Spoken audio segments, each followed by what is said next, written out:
Bueno, eh, continuamos el texto de Daniel Dennett sobre perspectivas actuales en filosofía de la mente con esta pregunta: ¿por qué el funcionalismo?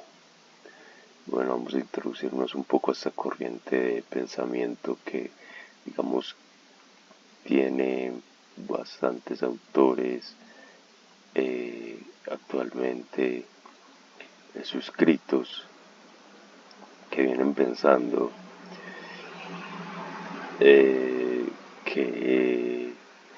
que bueno, que los estados mentales se reducen a determinadas funciones del cerebro, independientemente de cuál sea la fisiología del cerebro, ¿cierto? Pueden haber cerebros diferentes, pero estados mentales iguales al ser eh, las mismas funciones las que, digamos, están en acto cuando, cuando se dan esos estados mentales.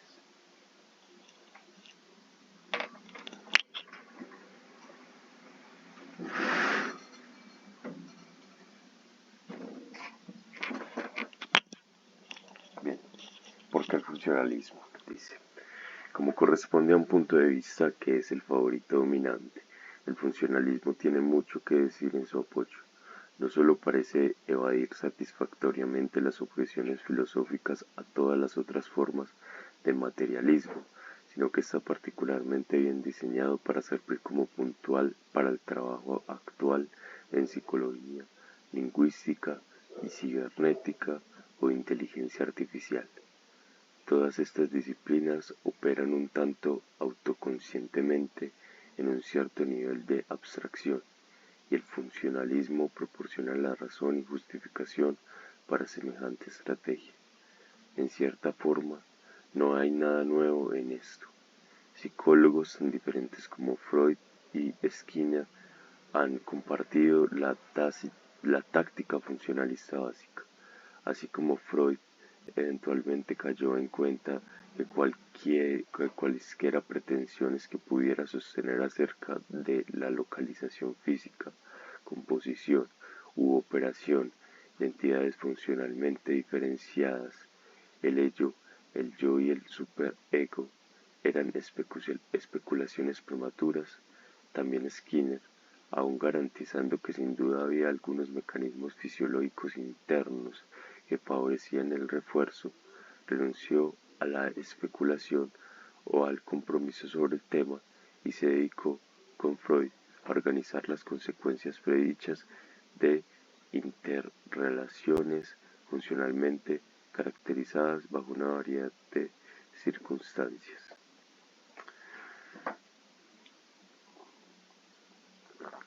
Skinner, por supuesto, ha sido menos claro que Freud al respecto de que él se ha comprometido con un modelo funcionalista de los procesos internos.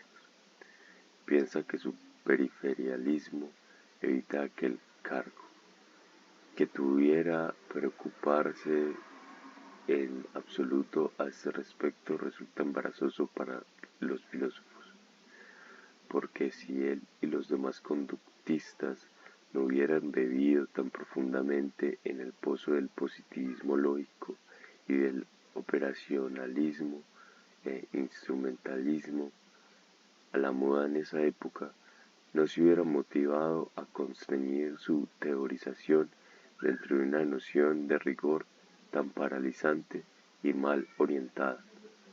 20 años después que el positivismo lógico e incluso sus obituarios han sido olvidados por los filósofos, sus dogmas se encuentran vivos y con buena salud en los libros de texto de los conductistas. Por eso, los filósofos de la mente hoy en día recomiendan sus doctrinas a sus colegas en otros campos con cierta modestia y turbación. Parece de paso que la historia está a punto de repetirse a sí misma. ahora que los filósofos de la mente han tenido finalmente éxito en desterrar su miedo a entidades internas paramecánicas, un miedo que aprendieron de Roy Schaffer, se ha tomado en serio los rigores de Ryle y nos promete iniciar una era de conductismo lógico raeliano en la teoría psicoanalítica.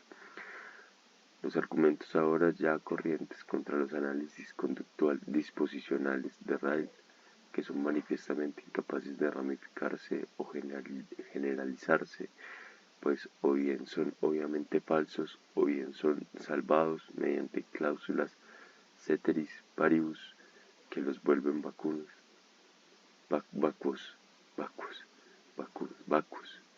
parecen por lo menos a primera vista pasar como críticas de Schaffer. Bien, más específicamente el funcionalismo proporciona los puntuales conceptuales para el trabajo actual en la psicología cognitiva, psicolingüística y modelaje de inteligencia artificial. En estas disciplinas, una estrategia de investigación puede caracterizarse en términos de una versión de la distinción de Chomsky entre competencia y actuación.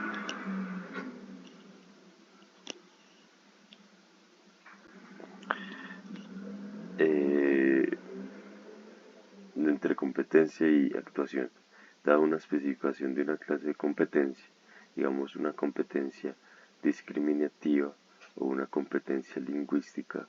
La tarea es diseñar un modelo de actuación, a menudo un programa de simulación de computador que exhiba esa competencia, por lo común artificialmente aislada y apilada de varias formas, y si es posible, tenga también una pretensión de realidad psicológica. Es decir, solo lograr despellejar el gato puede ser un gran logro. Conseguir despellejarlo de la forma en la que la gente parece hacerlo es todavía mejor. Esta clase de estrategia de investigación permite la exploración de limitaciones y dificultades altamente abstractas. ¿Cómo puede algo aprender un lenguaje natural? ¿Cómo puede algo lograr una capacidad general para el reconocimiento de patrones en un ambiente no estereotipado, sin preocuparse de la mecánica y la bioquímica de las realizaciones concretas en la cabeza, aunque a la vez sin abandonar la limitación fisicalista fundamental de los sistemas funcionalmente descritos, de que los sistemas funcionalmente descritos sean de alguna manera físicamente realizables? En lo más general y abstracto, este tipo de investigación se funde con la investigación en epistemología y filosofía de la mente, y es precisamente en este terreno de encuentro donde se hace hoy el trabajo más prometedor y excitante. Por supuesto, el funcionalismo tiene sus escépticos y críticos. Los problemas más perturbadores visten trajes sorprendentemente tradicionales. Primero están los problemas sobre los qualia de la experiencia, la manera como ella se siente ser consciente. Y segundo, están los problemas aludidos anteriormente, sobre cómo un estado o evento funcionalmente individuado puede tener significado o contenido en algún sentido presumiblemente vigoroso requerido por las entidades mentales.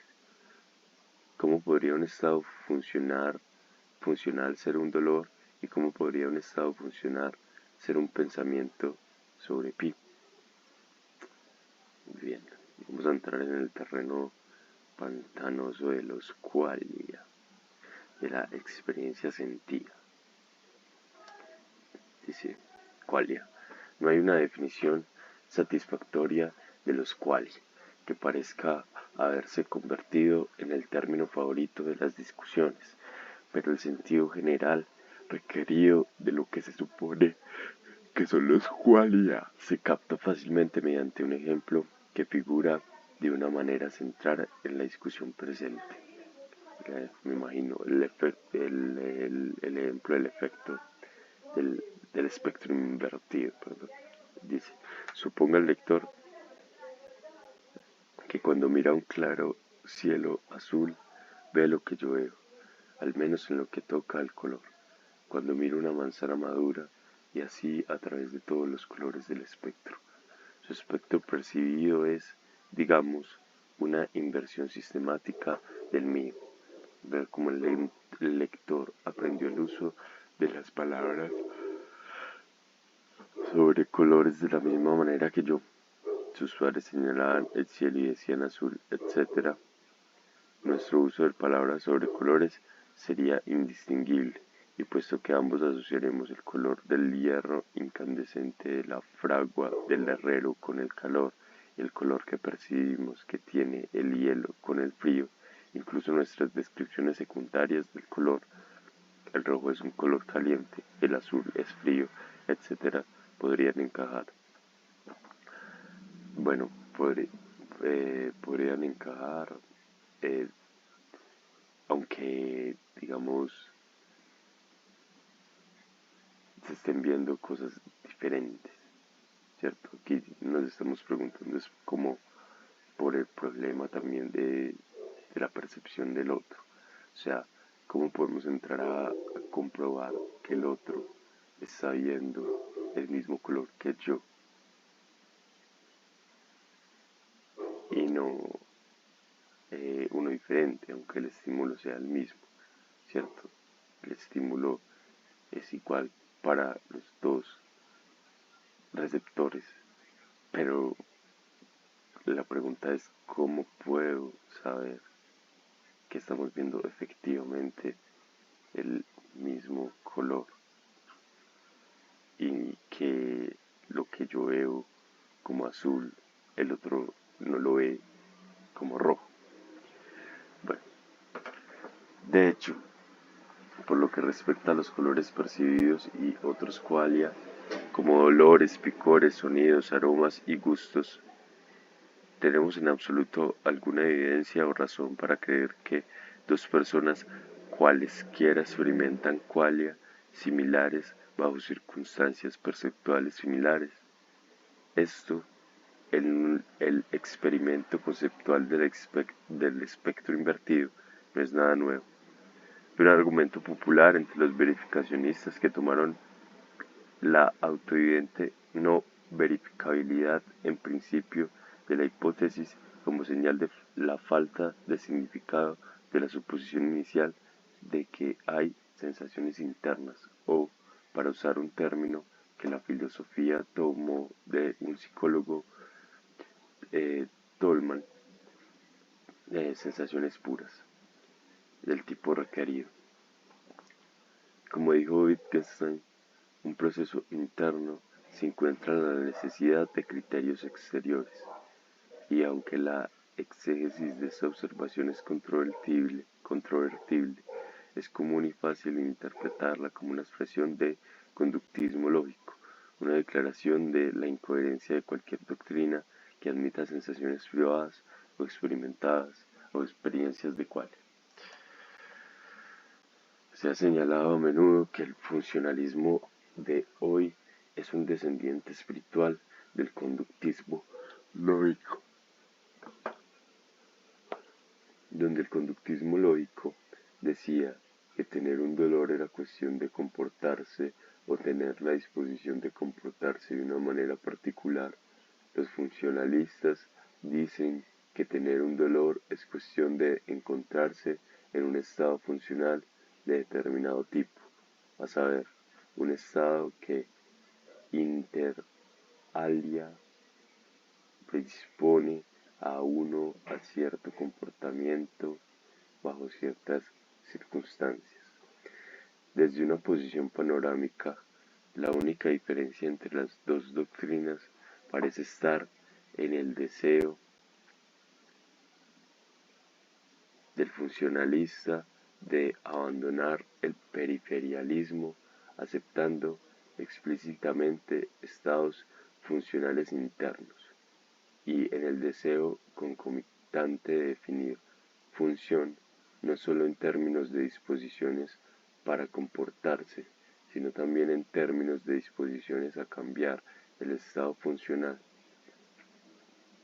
Sí, como dice Skinner, la piel no es esa frontera tan importante.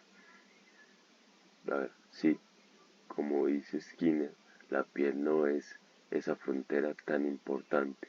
Si el cambio de estado interno cuenta como comportamiento, entonces el funcionalismo es simplemente conductismo lógico con traje nuevo. Por ello no es sorprendente que la precipitada acometida por salir del verificacionismo propia del pasado reciente, los filósofos intentaran darle la vuelta al argumento del espectro invertido y mostrar que el funcionalismo comete el pecado del verificacionalismo al ser incapaz de garantizar el sentido a algo que, como revela la discusión inteligente, realmente tiene sentido, la hipótesis de la inversión del espectro. De manera similar, de manera similar, Nagel ha argumentado que hay ciertas hipótesis innegablemente significativas sobre nuestras vidas internas y las vidas internas de los demás, sobre qué es ser semejante a una persona o a un perro o a un murciélago, de las cuales el funcionalismo no puede dar cuenta alguna. Sí, pues, y este es como uno de los problemas fuertes en filosofía de la mente. O sea, nosotros podemos describir muy bien cómo funciona el cerebro, podemos localizar, digamos, las partes encargadas del desarrollo lingüístico, por ejemplo, las partes encargadas de la percepción espacial y visual. eh, Todo eso está, digamos, ya localizado en el cerebro. Pero la cuestión de cómo se siente percibir espacialmente o cómo se siente eh, percibir un color, ¿cierto? Eso no está en el cerebro. O sea, la percepción de consciente fenomenológicamente eh, viva de un ser sintiente. ¿Dónde podemos, o sea, dónde podemos localizar eso en el cerebro?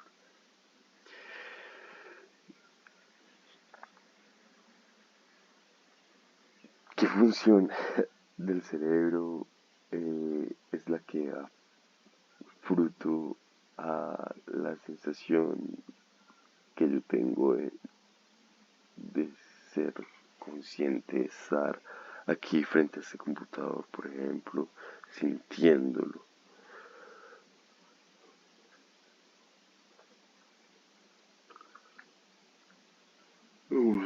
Bueno, la estrategia del debate es transparente. Los amantes de los cuales intentan establecer que el funcionalismo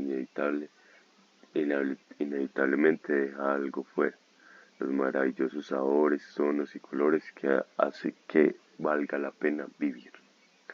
Los funcionalistas intentan mostrar que ellos no han dejado fuera nada real y y que la alternativa al funcionalismo solo puede ser alguna variedad sin fundamento del epifenomenalismo.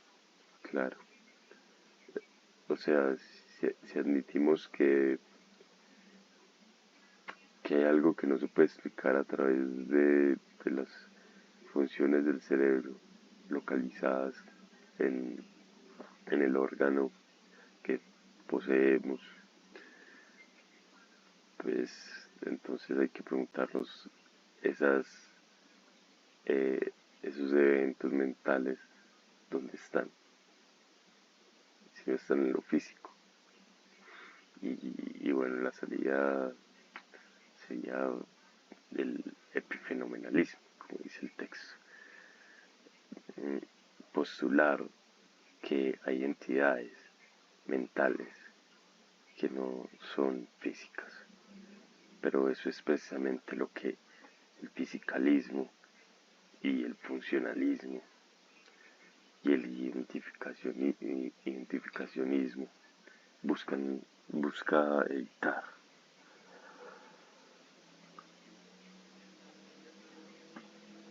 Bien, el asunto no está resuelto todavía y no será resuelto con la victoria clara de un lado sobre el otro en un debate puramente conceptual. La carga para el funcionalismo es inseparable de la carga correspondiente a la variedad de teorías cognitivistas a las que proporciona apoyo conceptual.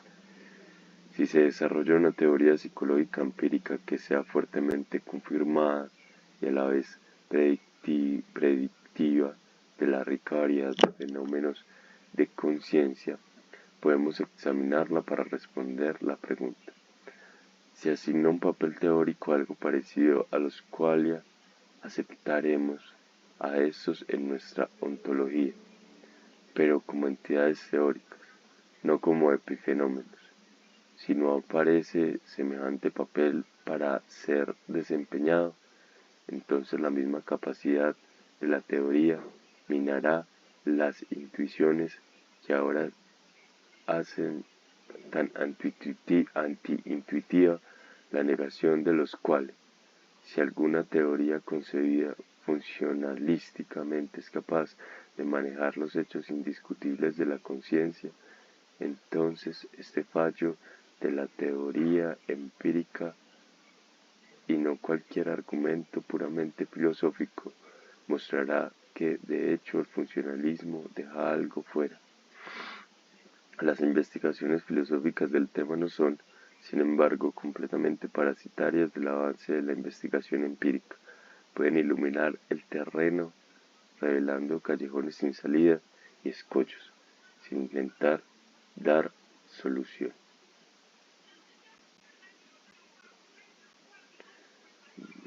Bien, dejemos hasta ahí como este pequeño apartado que nos hablaba de específicamente el funcionalismo y el problema de los qualia, ¿cierto?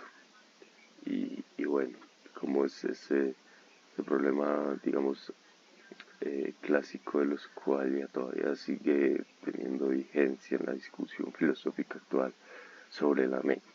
Yo creo que va a tener vigencia durante mucho tiempo porque digamos que es el problema fuerte, o sea, es el problema de la conciencia en realidad, de la conciencia como tal, de estar sintiendo y saber que estoy sintiendo. Bueno, no necesariamente saber, no necesariamente darse cuenta, sino más bien no ser un zombie, ¿cierto? No ser un zombie filosófico, que sería pues ser un sistema físico que, digamos, pues puede responder a estímulos, ¿cierto? Y bueno, es decir, aquí al frente tengo un perro tan y, y, y puede responder fácilmente a preguntas que se le hagan sobre el ambiente y todo, pero en realidad no está sintiendo nada, ¿cierto?